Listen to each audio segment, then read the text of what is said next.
Hello guys, I'm in the midst of, making my daily vlog videos, but I figure I would sneak this video in the middle of it. This video is going to be about, a lot of people been asking me or emailing me, and the question is, should I lease or should I go company first?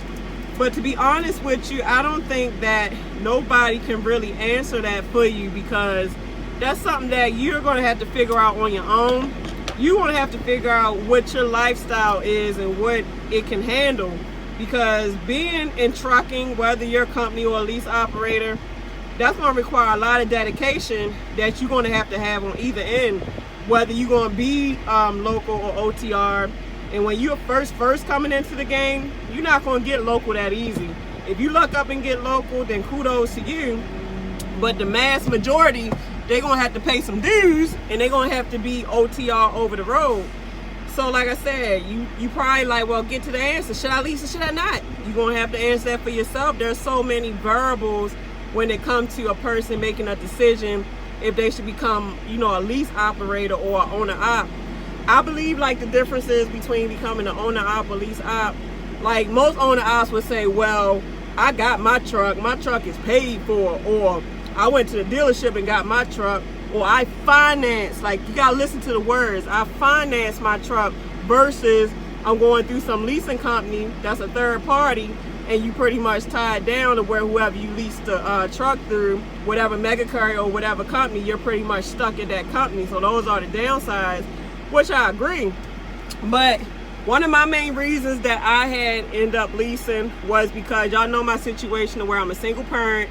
I wasn't sure if my family care plan was going to be solid all the way through.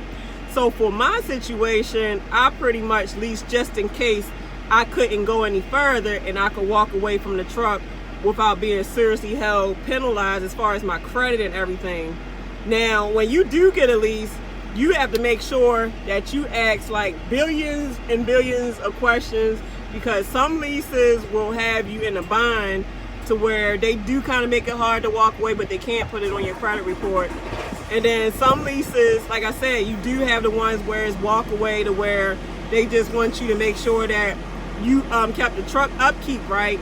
Like, of course, if you mess the truck up, you a dirty person, you got smoking butt smells all in the truck, or you mess like components up, like the engine or the tires or the bunk, or it's holes in the floor, or the steering wheel damn near falling. Like, it's all kind of stuff that of course is charged back. They're going to charge you for that.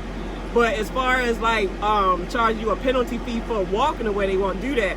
Now Grant, I ain't gonna lie to y'all, tell the leasing company that I was with, they penalize you for walking away. That was not a walk away lease. They charge you, I believe it's $2,000 to $2,500 for walking away. And plus, if they have to come and pick the truck up, that's an additional $1,000. And then if you cancel, before a certain date of the month, they add additional payment on it. So my payment a month was like $2,600 a month for that lease. So that's another downside of having a lease too. You pay way cheaper for financing a truck versus leasing the truck. Whereas with a lease, you gonna pay, it's literally like you paying for 2 trucks. So when you lease a truck, you definitely get gotten over on if you don't seriously sit down and consider the contract. Because once you sign that contract, that's a legal binding document, and they use it to their full advantage to make sure that they get whatever they can get out of you, whether it's tire funds or escrow accounts or just extra lease payments. Like it. You have to really be on your P's and Q's with trucking companies, mega carriers, leasing companies. Like, you have to do your research on top of research on top of research.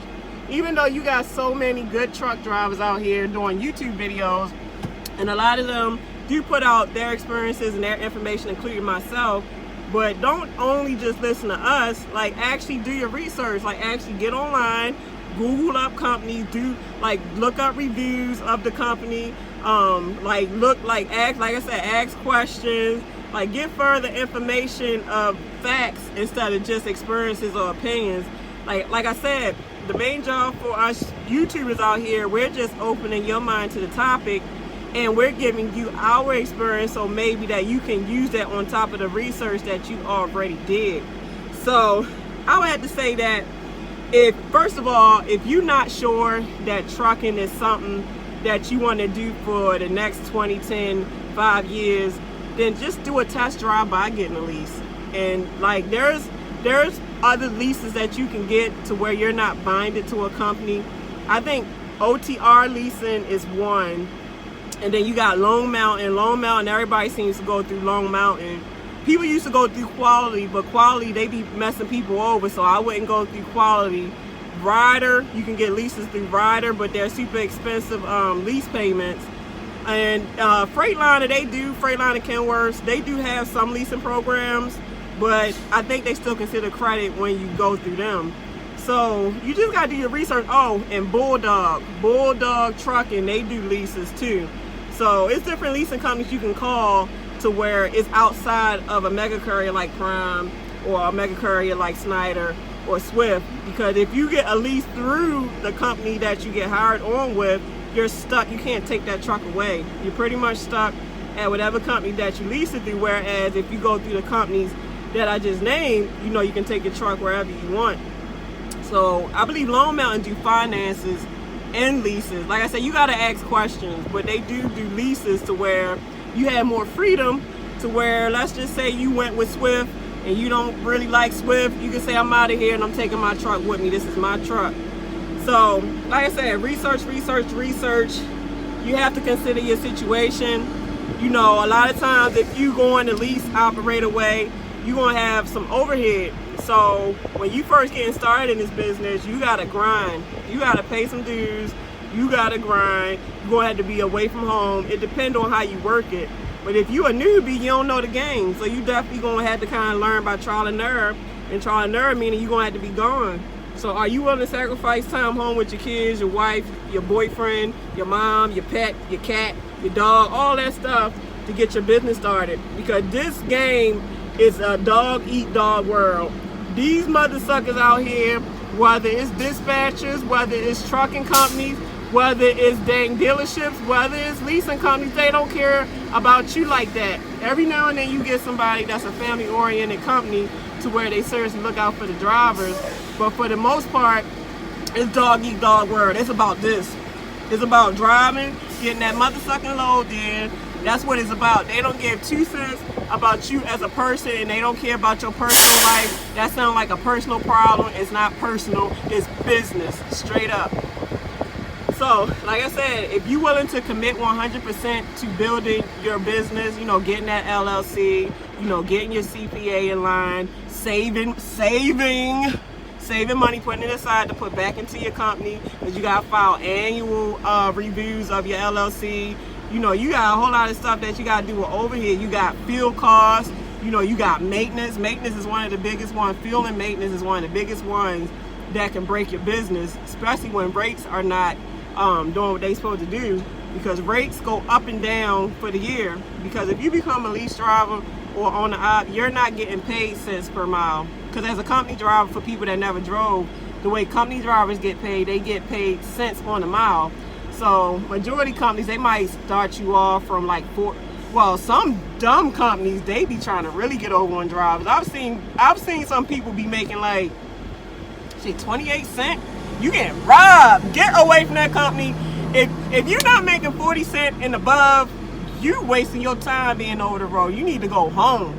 So you need to make 40 cents and above. That's average pay for an over the road company driver. But if you are a lease driver, they go by percentage. So instead of it being cents per mile, they do percentage of the pay of the line haul.